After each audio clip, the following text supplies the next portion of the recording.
Magandang hapon na naman sa inyo mga suki naming tagapakinig. Narito na naman po ang inyong lingkod, Kuya Peles. At ako pong muli ay inyong makakasama sa loob ng kalahating oras. At syempre kasama pa rin natin mga kaibigan, ang ating mga artista sa radyo na siyang nagbibigay buhay sa ating mga napipiling liham sa araw-araw.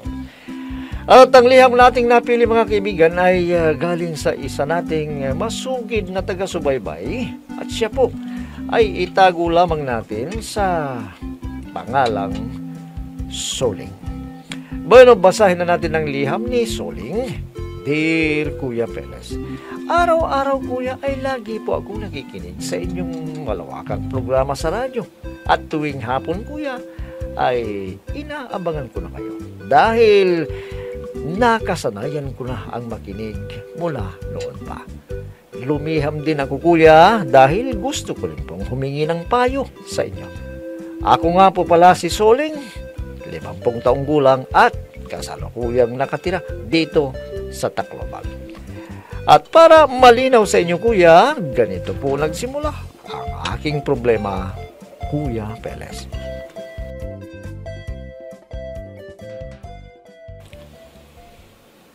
Soling, kung hindi lang sana naghiwalay sina Tonyo at Lydia, sana masaya ang ating apo. Hayaan mo na ang dalawang yon. Pareho nang may pamilya. Pero apektadong ating apo. Ano magagawa nga natin? Nandyan na yan. Nasaan na kaya ang Tonyo na yun? Sabi ng anak mo, may sarili na ring pamilya siya. Paano kung maisipan na hanapin ni Kara ang kanyang ama? Hindi naman siguro. Nandyan naman si Lydia Malay mo, talaga na siya kahit na, halimbawang mahanap niya, may sarili na ring pamilya yung tao. Buti na lang hindi sila kasal ni Lydia, no? Ganito lang pala ang kahahantungan ng lahat. Ay, naura naman ang magnugang mo na gumawa ng mali. May kinakasama na rin si Lydia, hindi ba? Papaanong hindi rin siya mag-asawa? Iniwan siya ng Tonyo. Kaya yan ang nangyari. Hayaan mo na yan. Wala na tayong magagawa. Total, lumaki naman sa poder natin si Kara. May kasama naman tayo kapag talagang hindi na natin kaya. Pero alam mo, naaawa ako sa apo natin Maagang umaalis para magtinda ng ilalako niyang isda para may pambaon siya sa eskwelahan. Oo nga At sana matapos niya kahit high school lang sana. Sana, Soling.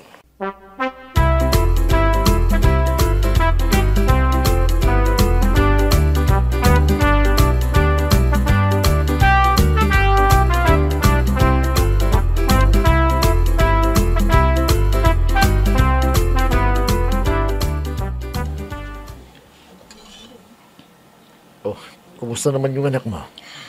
Bakit sa akin mo ko kumustahin? Ako ba ang nag-aalaga? Baka kako may balita ka na. Kinayati tayo. Hindi ko na maasikaso yan. Dahil may mga anak na rin ako. Ikaw kasi. Kung maganda sanang pinakita mo sa akin noon, di sana hindi kita hiniwalayan. Hoy, gago! Ako pa ang sinisisi mo. Ikaw tong unang ng babae Tapos, ngayon, akong sisisihin mo? Paano naman kasi? Naniwala ka kaagad sa mga chismis. Hoy! Kung walang chismis, hindi kita tatalakan. Tama na yan. Pareho na tayong may kinakasama ngayon. Bakit ka kasi naparito? Para kumustahin ang anak mo? Di puntahan mo siya sa Tacloban. Tingnan ko lang. Kung hindi ka bubugbugin ni Itay. Namimiss ko lang kasi yung anak ko eh. Kaya nga, puntahan mo sa Tacloban. Alam mo naman yun, di ba? Lydia.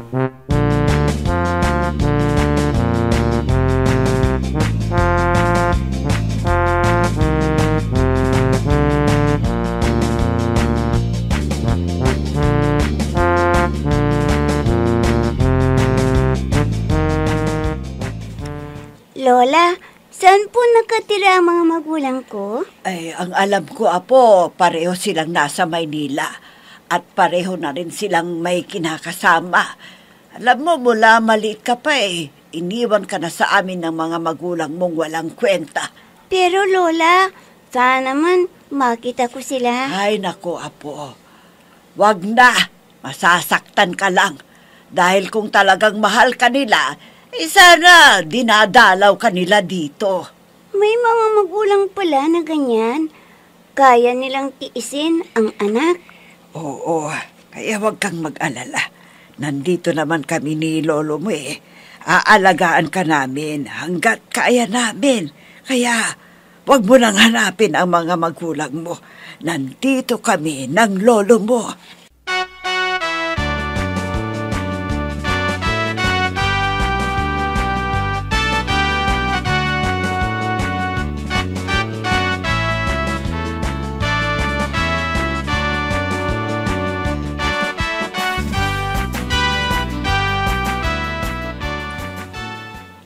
Anong sinabi mo, Soleng? Gustong makita ni Kara ang mga magulang niya? Oo, Shano. Ay, nako. Ito na nga bang sinasabi ko Darating ang panahon na hahanapin din niya ang mga magulang niya. Ay, hindi bale. Ang importante, hindi natin inililihim kay Kara na naghiwalay na ang kanyang mga magulang. Sa bagay, totoo yung sinabi mo. Hindi bale. Malakas pa naman tayo na mag-aalaga sa kanya at nakakatulong na rin siya sa atin. Nagtitinda siya ng isda. Maaga siyang pumunta sa pantalan para kumuha ng paninda niya. Alam mo, naaawa na rin ako sa apo natin. Nakikiusap na sana makita daw niya ang mga magulang niya. Hayaan mo na. Mas mabuti pa ang hayop dahil hindi basta-basta iniiwan ng anak. Silang mag-asawa, lalo na ang tatay niya. Alam mo, hinihiling ko sa Diyos na humaba pa ang ating buhay para masubaybayan natin ang apo natin. At masaya na ako kahit makatapos man lang siya ng high school. Kung may magagawa lang sana tayo para makatuntong man lang siya ng kolehiyo. Wala Pa-extra lang din ako sa pantalan. At hindi ko na rin kaya ang mga mabibigat na ilagay sa kariton.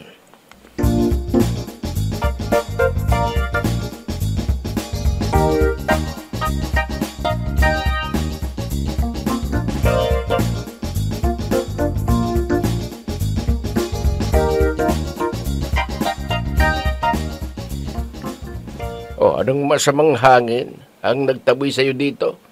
Pagkatapos ng 14 na taon, ngayon ka lang magpapakita. Itay, gusto kong makita ang anak ko. Pagkatapos ng lahat, di ba may pamilya ka ng bago? Opo, Itay. Yun naman pala Kinaya mo noon na iwanan ang anak mo dahil sa Tonyo na yon. Itay. Ano ngayon?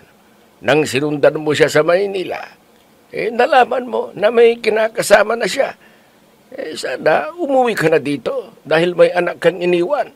Pero anong ginawa mo? Naghanap ka rin ng lalaki mo. Itay. Hindi ka na naawa sa anak mo. Kulang pang 1 taon si Kara noon. Ngayon, 15 taon na siya. Saka mo siya binalikan. Gusto ko lang siyang makita, Itay. Parang awa na ninyo. Gusto ko siyang makita, Itay.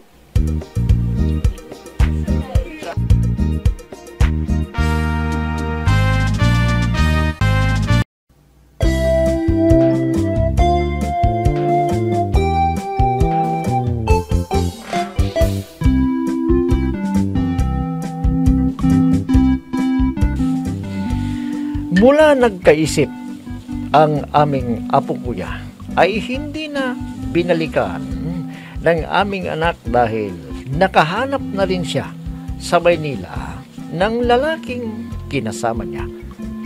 Pareho sila kuya na mag-asawa na may sarili na silang pamilya ngayon.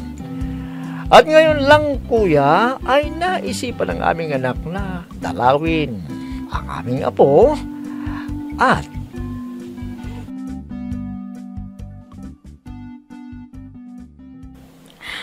Anak, anak, ang laki-laki mo na. Kara, anak. Kayo? Ang aking ina? Oo, anak. Dalaga ka na. Inay, bakit niyo ba ako iniwan? Bakit, inay? Mahabang istorya, anak. Kaya patawarin mo na ako. Ang tatay ko, nasaan siya, inay? May pamilya na rin ang tatay mo, anak. Ha?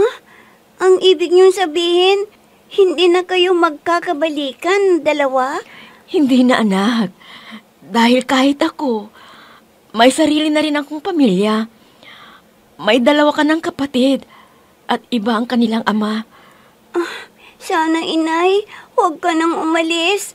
Dito ka na lang. Hindi pwede, anak. Hindi pwede. Inay!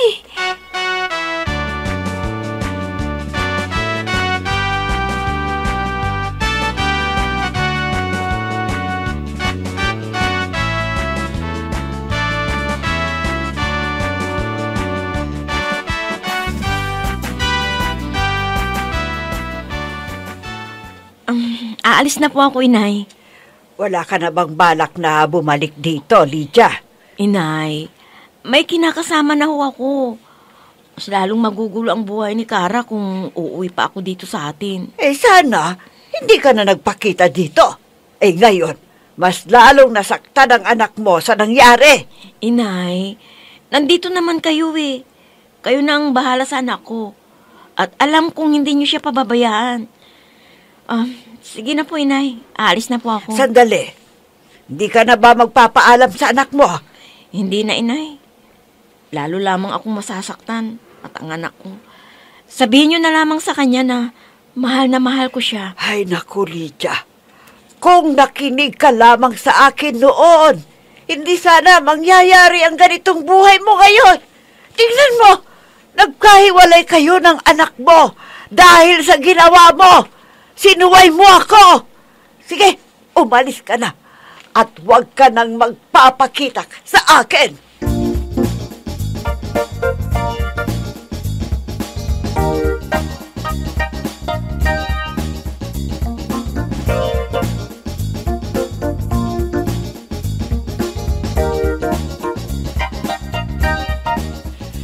Apo, huwag ka nang umiyak. Narinig mo na siguro may pamilya ng iba ang nanay mo. Lola, bakit naman ganon? Nagawa nilang iwanan ako. Pareho ng mga magulang ko. Apo, nandito naman kami ng lolo mo. Hindi ka namin pababayaan. Sana man lang isinama niya si Itay para makita ko siya. May sarili na rin siyang pamilya po, kaya wag mo na siyang hanapin. Kahit na, Lola, hindi niya ba ako gustong makita? Ako ang una niyang anak, Lola. Ay, apo ko. Kahit na makita lang sana siya. Pareho sila ni Inay na ipinagdamot nilang pagmamahal nila sa akin. Siguro, apo, baka may importanteng inaasikaso naman ang tatay mo. Kaya hindi sumama sa nanay mo. Nagkikita pa pala sila. Ako lang ang pinagkaitan nila ng pagmamahal, Lola. Apo. Opo, Lola. Hindi nila ako mahal. Mula ngayon, wala na rin akong pakialam sa kanila. Wala na, Lola. Apo!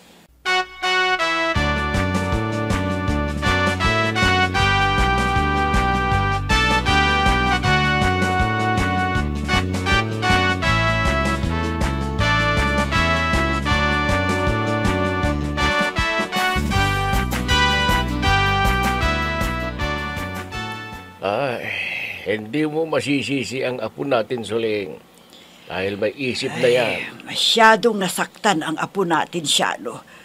Mas mabuti pa nung maliit pa siya dahil parang baliwala pa sa kanya. Pero ngayon, na nagkita silang mag-ina, nagtampo si Kara sa nanay niya. Ikaw ba naman magpapakita ka pagkalipas ng 14 na taon? Siyempre, masakit, hindi ba? Nauunawaan ko ang apo natin siya, no? Nagtanim siya ng galit sa mga magulang niya. Kasalanan ito lahat ng Tonyo na yon.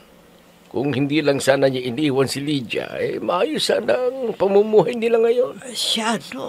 Biruin mo, sa murang edad ni Cara, nagtitinda siya ng isda sa bahay-bahay para may pambaon lang sa eskwela.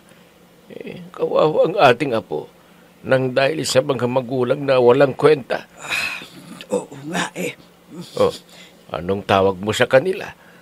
Wala silang kwentang mga magulang.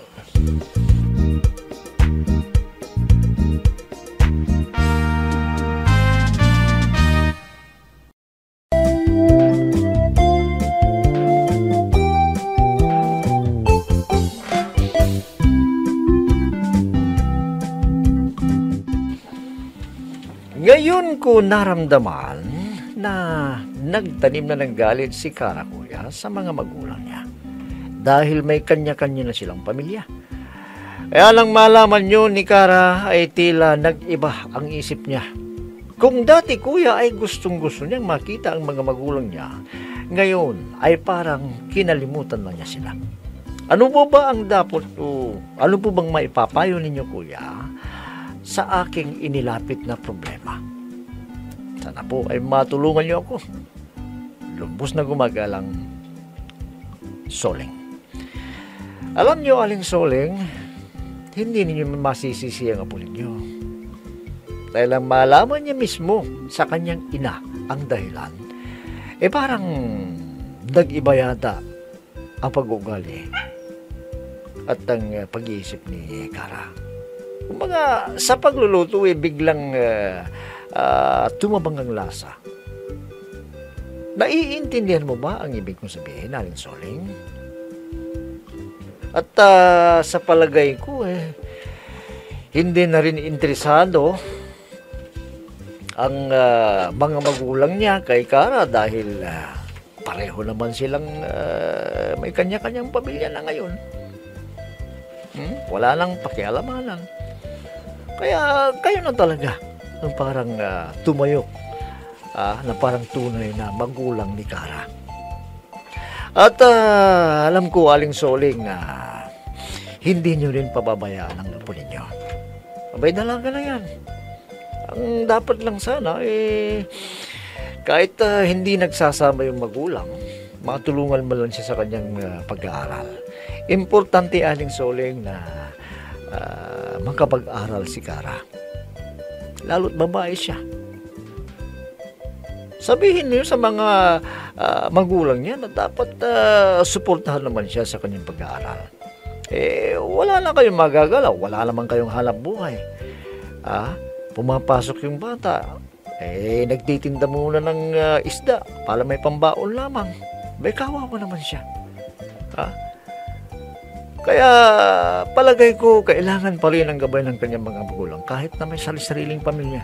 Matulungan mo lang siya sa kanyang pag-aaral. Nahihirapan na yung bata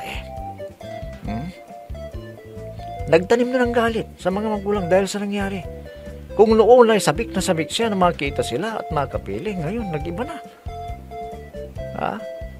Dahil sa pag-iwan sa kanya nung sanggol pa siya.